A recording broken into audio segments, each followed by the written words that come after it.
राजनीति पे नफा नुकसान भी देखा जाता है। यदि पीछे मुड़ने से नुकसान हो रहा है तो कोई पीछे नहीं मुड़ता है, पीछे मुड़ने से फायदा हो रहा है तो तमाम तरह के वो उपाय किए जाते हैं कि हाँ भाई मुड़ के देख लीजिए। आप देखिए जब आपातकाल की बात आई तो राहुल गांधी ने माफी मांगी ना। तो आपने जो गलतियां की हैं उनसे सबक लेना चाहिए। के लिए भी मांगी गई क्योंकि हाँ। वोट की राजनीति, मनमोहन सिंह ने वोट की राजनीति है ना। आप ये कहकर उस गलती से बच नहीं सकते हैं कि हमने एक सिक्स को प्रधानमंत्री बना दिया।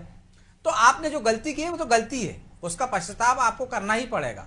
लेकिन आप उसको स्वीकार कर लोगे तो ज्यादा आसान होगा आपके लिए कि हाँ भाई गलती की है, अब हम इसका भूल सुधार कर रहे हैं तो सुधार कर लेना चाहिए। ये काम तो कांग्रेस भी कर सकती थी और कांग्रेस करती तो मुझे लगता है कि बेहतर होता, क्योंकि उतना विरोध नहीं होता। दूसरे दल कर रहा है तो आप विरोध नहीं कर पाओगे उतना, क्योंकि आप दूसरा दल कर रहा है तो उसको तो करना ही था, आप करते। क्योंकि जब आप संविधान का प्री एम्बुलेंस बदल सकते हैं तो फिर ये तो बहुत छोटा काम था। आप कर सकते थे, लेकिन आपने किया क्यों नहीं?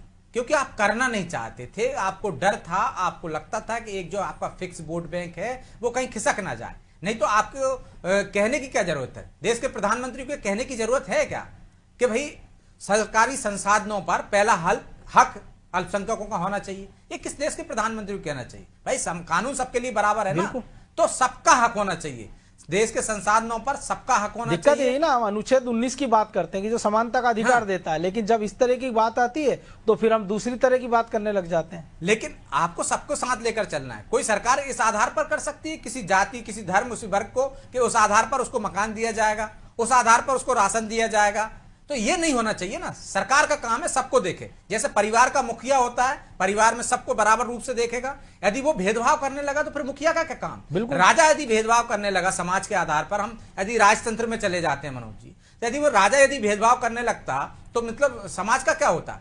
फिर एक पक्ष मजबूत होता, दूसरा पक्ष कमजोर होता। वैसे ही आज की लोकतंत्र की व्यवस्था में सरकार क्या है, आपने प्रतिनिधि चुना है ना आपको, बिल्कुल, तो आपको लोकतंत्र को सबको समान आंखों से देखना चाहिए, किसी में भेदभाव नहीं करना चाहिए। जो कमजोर है आप उसको साथ पुचकार सकते हो, जैसे यदि किसी माँ का बच्चा कमजोर होता है तो उसको लाड़ प्यार ज्यादा दे देती है, लाड़ प्यार ज्यादा, लेकिन आप ये तो नहीं देती कि 2 रोटी उसको ज्यादा खिला देगी, बड़े को भूखा रखेगी। बिल्कुल भाई, आपको समान सबको देखना हम तो बचपन से पढ़ते हैं ना, मुखिया मुख से चाहिए, खान 501।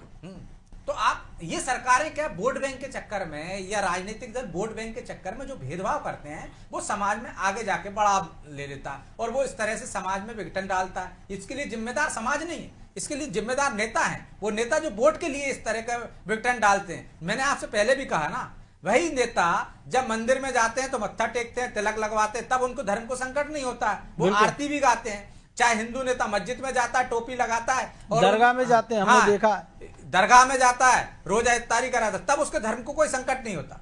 आम आदमी को कोई दिक्कत नहीं है, आम आदमी उसको, लेकिन ये दो रूप देखते हैं ना, एक चुनाव के पहले का, जब वो वोट मांगने जाता है तब उसका कैरेक्टर हम देखें, और एक चुनाव जीतने के बाद उसका कैरेक्टर ब्रांड बास किया जाता है। तो कौन करता है इसकी शुरुआत? नेता करते हैं, उनको वोट बैंक दिखता है, उनको भड़काने से वोट मिलते हैं। कोई ब्रांड बास नहीं करता। जिनको पाकिस्तान चाहिए था उन्होंने ब्रेन बास किया, लोगों को भड़का है, एक कौम भड़क गई और पाकिस्तान ले लिया। किसी और ने किया? किसने किया ब्रेन बास? तो ये नेताओं की करतूतें हैं जिसके कारण जो कुछ ना समझ लोग होते हैं वो भड़क जाते हैं और इस तरह से हम समाजों में विघटन देखते हैं, विवाद देखते हैं। तो इसकी जड़ में नेता